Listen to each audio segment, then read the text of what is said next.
Minsan mo na bang natanong sa iyong sarili kung ano ang pinakahuling isla sa may bandang norte ng Pilipinas? Eto ang isla na yon. Ano nga bang meron sa isla na yan? May mga Pinoy pa bang nakatira rito?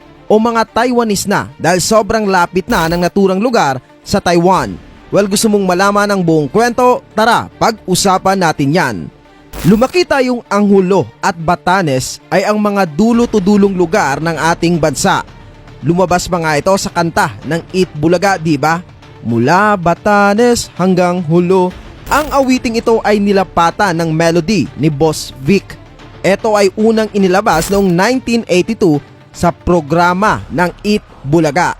Pero hindi talaga mula Batanes hanggang Hulo ang original na lyrics nito, kundi mula Apari hanggang Hulo. Noong 1995 ay sinubukang i-revise ang lyrics nito from mula Apari hanggang Hulo to mula Batanes hanggang Hulo.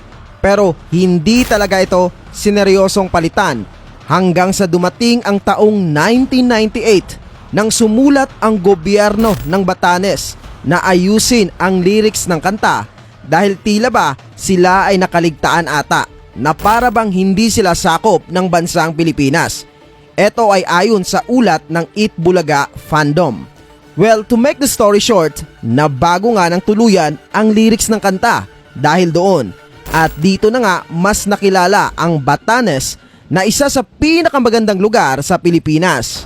Ang katotohanan niyan, ang Batanes ay binubuo ng 10 isla. Pero 3 lang sa mga islang ito ang may nakatirang mga tao. Yun ang isla ng Sabtang, Itbayat at Batan, kung saan matatagpuan ang capital ng Batanes na Basco.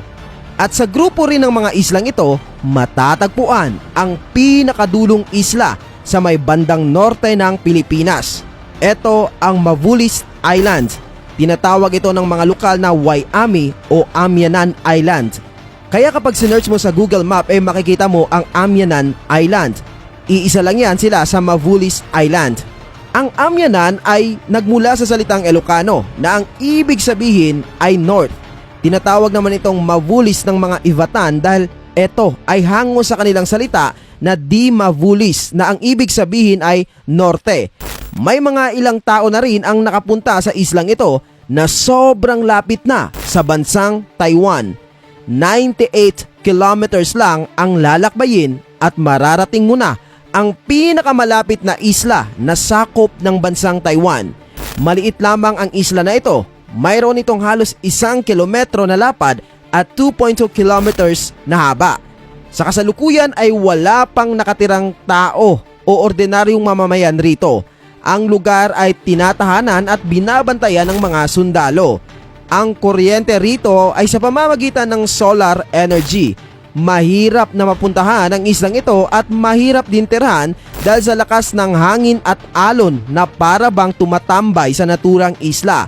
Pero para sa akin, isang malaking karangalan ang marating ang Mavulis Island, ang isla sa dulo ng norte ng ating minamahal na Pilipinas.